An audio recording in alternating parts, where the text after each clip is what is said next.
Yeah, so my name's Brett Lewis. I'm a doctor here in Australia. I work on the Great Barrier Reef, and specifically, I like to look at how corals behave under certain conditions in these reef ecosystems. So primarily corals they attach to the reef substrate. So they start out as tiny little planula, and those planula land, and then eventually graft onto the substrate using their tissues and skeleton, and then they grow into larger colonies. Now, these colonies can get to the size of buses in some cases, so they get very, very large. But they're always attached, they're always anchored down.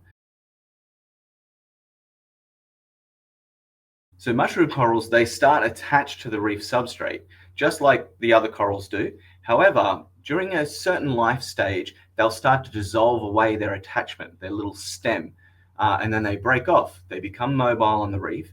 And at first, they kind of get buffeted around because reefs are found in what we call high energy environments, where there's lots of waves, lots of ocean currents, and they get moved around on the reef. Hopefully, the reef slopes in the right direction, so they start going off into deeper water where that energy dissipates. And that's kind of their favorite environment, down in that deeper water.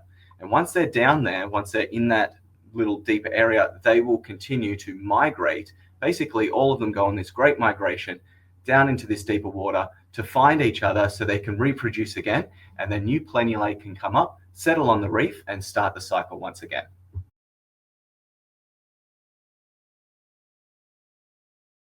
So it does begin with this passive movement to start off with, but there is this secondary movement, and that's required when I suppose when we think about the reef and this high energy environment, it's really hard for these little corals even a little bit to move around and to walk because they're getting buffeted all the time.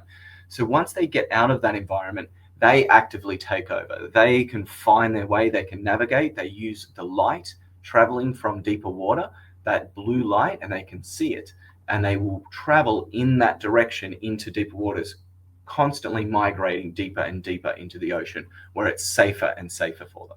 Once they do get down into that deeper water, they use their walking ability. So this kind of this tissue engagement. So what the coral does is it takes the water in around them, inflates themselves up, and then contracts. I don't know if any of you have ever seen jellyfish, but jellyfish have a similar motion. They expand and they contract, and they expand and they contract. And so these little jellyfish, they do a similar thing. And it's funny because both jellyfish and corals are actually cousins of each other. They're very closely related. So we found it very interesting from a scientific and evolutionary perspective that corals also possess a similar, not just a mushroom shape and a bell shape, but they also possess similar mechanisms for movement. The only big difference is jellyfish don't have a skeleton to weigh them down, while these little mushroom corals, they do have a nice heavy skeleton inside. So they can't get up into the water column, but they can at least move along the substrate. So yeah, it's calmer, it's safer, that environment, but it does have some other benefits. And one of those is there's lots of other like-minded corals down that way that have all walked their way down. So when you have a larger community, there's a lot more safety in that larger community, and it's easier to reproduce and produce baby corals. Now, in the same sense, if you're deeper in the water, it's a little bit cooler, but it's also insulated from that upper layer. And that's where we have a lot of our sea surface temperature changes, and a lot of the coral bleaching happens in that upper layer. So the deeper they go, the more insulated they are from that layer, and the more protected they are from potential coral bleaching and climate change in the future.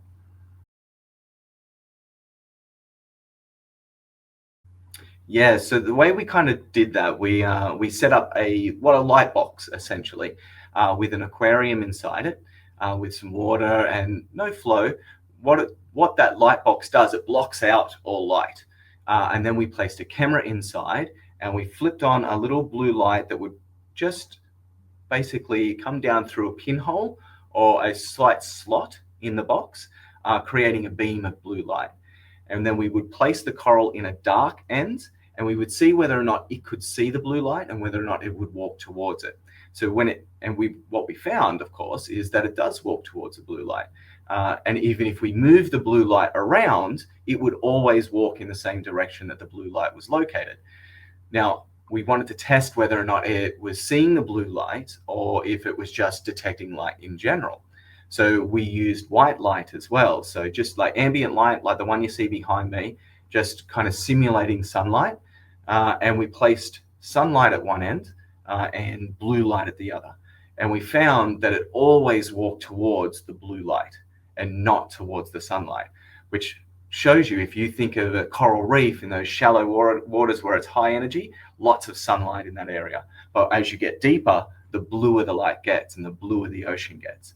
So they're detecting that blue light from deep water so they can navigate home.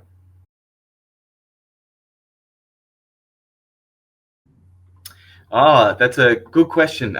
So for me, I'm inspired by a lot of things in science.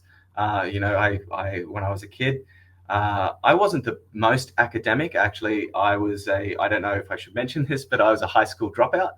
But I found my way to becoming a doctor and studying all this in science. But I always loved like dinosaurs, outer space, physics. I had all books, magazines, posters in my room. Alongside my New York Knicks posters, I had dinosaur posters, and that was kind of my world. Was sports, and then on the other side, science, and I loved it. And one day I ended up traveling around Australia. I went for a month-long travel around Australia, and I found the Great Barrier Reef. And when I did, I never left. I stayed for 2 more years, and I decided that's the science that I want to do in life. I want to go out there. I want to protect this ecosystem. I want to understand it better. And now I'm there doing exactly that.